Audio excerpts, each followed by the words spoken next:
dice relación con un tema familiar que requiere una mirada diferente y requiere multidisciplinaria y fiscales especializados que logren entender de que eventualmente podría existir ya sea un desistimiento de una querella de hecho y no solicitar de buenas a primeras prisión preventiva, Pablo, porque es lo que aconteció. Entró con gran pompa esta causa y terminó siendo un simple delito de lesiones. Vamos a poner un par a este tema mientras esperamos también más antecedentes. Como dice Lucho, hasta las 5:30 tendría plazo para llegar a esta clínica privada, pero los quiero llevar a otro tema que a mí me llamó mucho la atención cuando nos enterábamos del asesinato de una mujer en la entrada de su casa. Le quitan el auto, ella opone resistencia y la apuñalan y finalmente muere, que es terrible, trágico, ¿no? Y hablábamos además con una de las vecinas que decía que había sido todo muy rápido.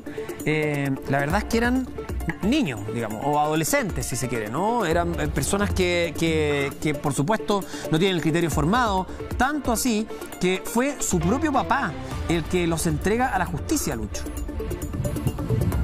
Absolutamente, es su padre quien termina entregando, yo creo que más que niños que adolescentes, ¿ah? Tú lo Era decías 12 y 13, recién, ¿no? Y termina entregándolos 12 y 13 años. Imagínate. Ni siquiera van a enfrentar un tribunal.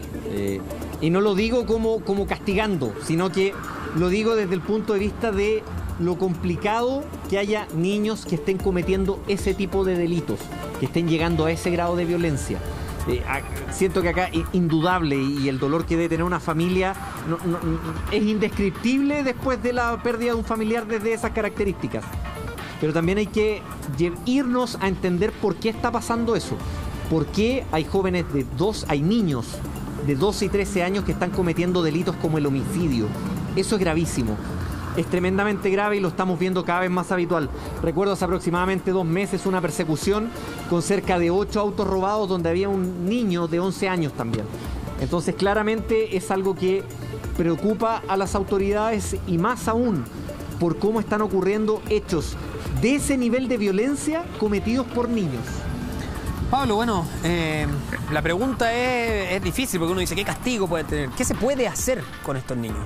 Porque yo estoy con Lucho, son niños, o sea, 12 años, a mí me cuesta pensar en un criterio formado, una persona con quien uno pueda tener un diálogo de adulto, son personas que están en su preadolescencia en muchos casos, pero que ya actúan como el más hábil de los delincuentes. ¿Cómo nos ocupamos de estos menores? Claro, sin duda alguna son niños y penalmente no son responsables. Y justamente lo que se debe hacer es, de manera multidisciplinaria, poder visualizar qué aconteció con ese niño a su edad más temprana. Seguramente ese niño puede que no esté totalmente escolarizado, puede que tenga algún problema en el seno familiar, y eso genera que de una u otra forma estas personas se vayan colocando al margen de nuestra sociedad y posteriormente se transforman justamente en estos condenados invisibles que tan trágico nos muestra la televisión o las estadísticas, pero que de una u otra forma fueron abandonados desde las etapas tempranas para los efectos de poder generar ya a los 11 años la sangre fría de poder matar a otra persona. Ahora, ¿cómo hacemos que eso no se transforme en una excusa, Pablo? Porque por otro lado también tenemos que ponernos, por supuesto, en el punto en el papel de las víctimas. Y aquí hay 2 niños o 2 preadolescentes, como quieran, de 12 y 13 años, que dejan a una familia, a un marido sin su señora, a hijos sin su mamá, 4 hijos. Bueno, es una situación muy compleja. Entonces, ¿cómo también nos representamos a ellos y le decimos a la sociedad en su conjunto que podemos estar seguros? Claro, es que la representación en su conjunto de la sociedad a la cual grita justicia, incluso para estos casos, porque vamos a escuchar incluso, o ya escuchamos, personas que a lo mejor señalan que aquellos niños también deberían ser encarcelados. Sí, la cárcel en muchas ocasiones en estos delitos de sangre tan graves y tan sensibles, la realidad es que vuelve la intención de la pena de muerte, vuelve la intención de que los niños incluso sean encarcelados y vuelve toda esa necesidad de que el delito se pague con la pena más grave que pueda existir para resarcir el daño. Pero la realidad es que nosotros también somos parte de esa sociedad y debemos apuntarnos nosotros mismos, y vuelvo a señalar, quizás esto es muy utópico y es vivir en un mundo de fantasía, pero la realidad es que eso es lo bonito, que de poder tener claro de que si esto no lo analizamos y no lo focalizamos como problema de qué es lo que acontece con estos niños, vuelvo a decir, en sus colegios, en sus centros comunitarios. Vamos a seguir teniendo delincuencia si no hay forma, si no es a través de la intervención en edades tempranas. La educación, igual acceso a la educación. Estamos frente al día de ayer a una situación que fue magnífica, pero fenomenal para nuestro país, donde fue un acto de cívico magnífico, Pablo, que de una forma demuestra la necesidad de mostrar ese camino, de ocuparse de las cosas. Vamos a hablar precisamente ahora de lo que ocurrió ayer en esta jornada histórica. Te queremos agradecer como siempre por haber estado con nosotros. Lucho, vamos a estar contigo ahí, sabiendo también, esperando si es que hay novedades respecto al tema y en cualquier caso interrumpimos nuestra conversación. Gracias por estar con nosotros. Ni un problema. Que tengan buena tarde. De inmediato. Bueno, ayer yo me atrevería a decir que el más optimista apuntaba un 78%. Cuando a uno le preguntaban por la bolita de cristal, que nadie la tiene, algunos decían 70-30, en fin. Fue una victoria consistente, rotunda, sólida, como quiera llamarle, aplastante, en fin. Algunos diarios hoy día titulaban paliza. Lo cierto es que la prueba ayer ganó de manera muy contundente, y no solo eso, sino que la convención constitucional por sobre la convención mixta.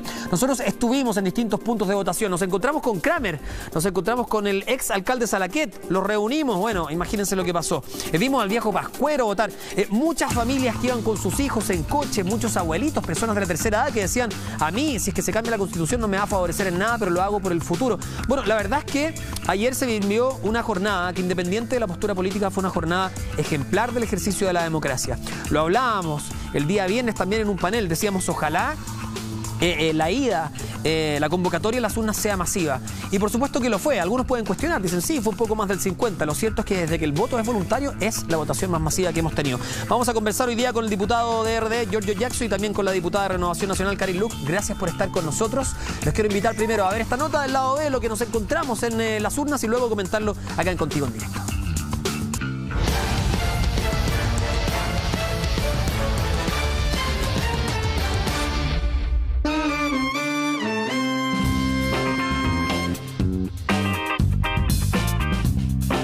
Ayer nuestro país vivió un día electoral pleno, como nunca antes había sido la época del voto voluntario. Más de 7,5 millones de chilenos concurrieron para votar si aprobaban o rechazaban una nueva constitución. Los resultados oficiales son más que sabidos, pero no lo que pasaba detrás de estos. Si hasta un político nacional se encontró con su copia feliz del Edén. ¿Cómo estamos? Hola Pablo Salaquet, ¿cómo estás? Bien, gracias. Al fin tú trabajas, yo coordino. Sí. Tú puedes objetar lo que quieras. Pero te toca acá, entonces vaya a estar en el escrutinio.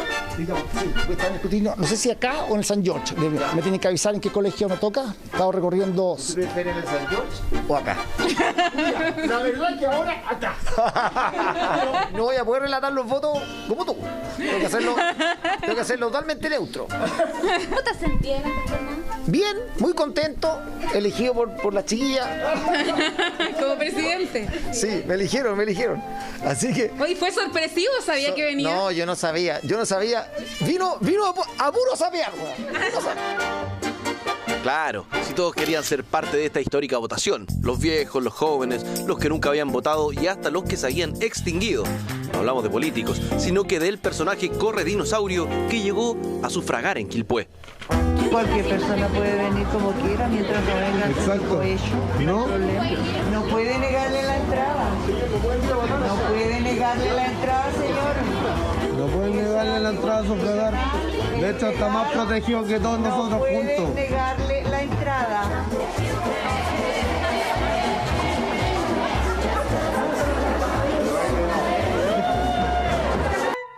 Y como todos podemos ser parte de este deber cívico, dos goleadores se anotaron como vocales de mesa.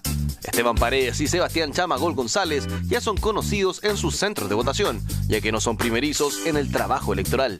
Yo soy presidente de la mesa, pero más que todo por una decisión personal y rápida, porque es típico que cuesta constituir la mesa porque nadie quiere ser el presidente y de ahí se empieza a enredar un poco, pero como ya nos conocemos y nos hemos repetido de otra instancia, inmediatamente ayer decidí ser el presidente, constituimos la mesa, hoy día llegamos temprano, a las 8 de la mañana ya estaba abierto.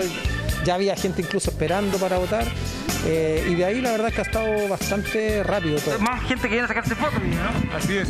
Como pasó, ¿Todo bien? Como pasó la vez pasada, bien, todo tranquilo. Ya estamos acostumbrados a ser vocal de mesa. Sí, ya es mi segunda vez, así que ya sabemos un poco más el proceso cómo es. Hoy día entrenaba Colo-Colo porque fue en el miércoles, hablaste con Gustavo Quintero, pediste permiso. Sí, obviamente que sí. Yo que venía a cumplir mi deber cívico nada más. Mientras los goleadores ponían su firma en el registro, como también en las camisetas de los fanáticos, otros no estuvieron ni ahí en llevar a cabo su derecho a voto. El Chino Ríos, sí, el mismo que dijo que viajaba desde Estados Unidos para participar del plebiscito, al final no votó. Yo llegué a las 7:15, mi compañero 7:20 y él llegó a las 8, pero nosotros no estábamos constituidos porque habíamos 2 integrantes nomás. Entonces nos dijeron hay que esperar. Y él tuvo 5 minutos aquí, hizo una llamada telefónica y de repente se fue. ¿No votó? No ha votado. Pero había otro compatriota que, aunque no se le veía la boca por su mascarilla, obvio,